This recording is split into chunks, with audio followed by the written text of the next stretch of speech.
Reparations is a conversation that we've seen explode. Yeah. Explode. I want to give credit to a lot of people. Now, sometimes when you say these names, people don't like it. Sure. Okay? But if you talk about Ados, if you talk about Tone Talks, if you talk about Yvette Carnell, if you talk about people. Tone is a constituent. Okay, exactly. UCLA grad, right? Yeah. Yeah.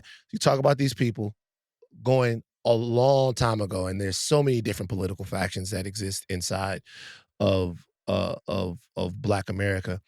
But this fight has been going on. I remember first hearing about reparations coming back to the forefront mid-2010s, or even earlier than that. People have been working a lot longer than that. But when you see it on Twitter and you see this and you see it start to happen, and people are saying, this is the issue for Black people of our times. Another thing that goes along with that sometimes is the conversation about who is entitled to these reparations. Right. And it's a conversation that sometimes people think drifts into identity, xenophobia, when we talk about specifically Black Americans, ADOS or FBA or however you want to put it.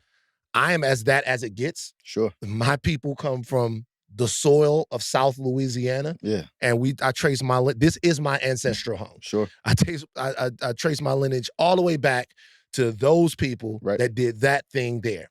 I understand that. Who is entitled to the reparations? How are they entitled to them? Is in any way the cultural part of this limiting or dissecting or harmful to the idea of a strong diaspora of Black people, even here in America? That's a beautiful question. And we were just talking about our roots in Dallas County, Texas. I believe when you're talking about reparations, people from here? Dallas. Oh, I don't know why. You got a whole. He was born in Irving. Oh, you was born in Irving? Yeah. I don't know why. I just felt like if we went back far enough, I might see some Trinidad and Tobago or whatever. But that's okay. I think if you're talking about reparations, that's repair for folks who were harmed, and the folks who were harmed in this country by American chattel slavery were the folks who were enslaved during American chattel slavery and their descendants. That doesn't mean that we're, not also required to root out systemic racism, right, and systemic injustice.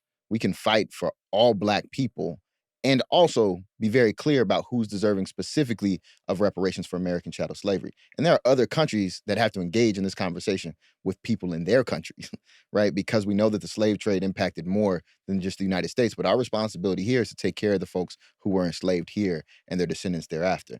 But I think it's also why we don't want to get too lost in some of the tribal cultural fights internally in the community or externally.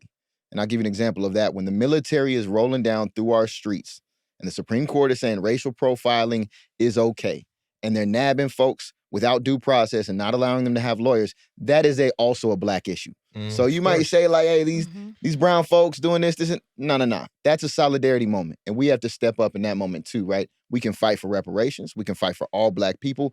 And we can fight for systems that are fair to all people, because we know when they're harming somebody, we're not too far off that list.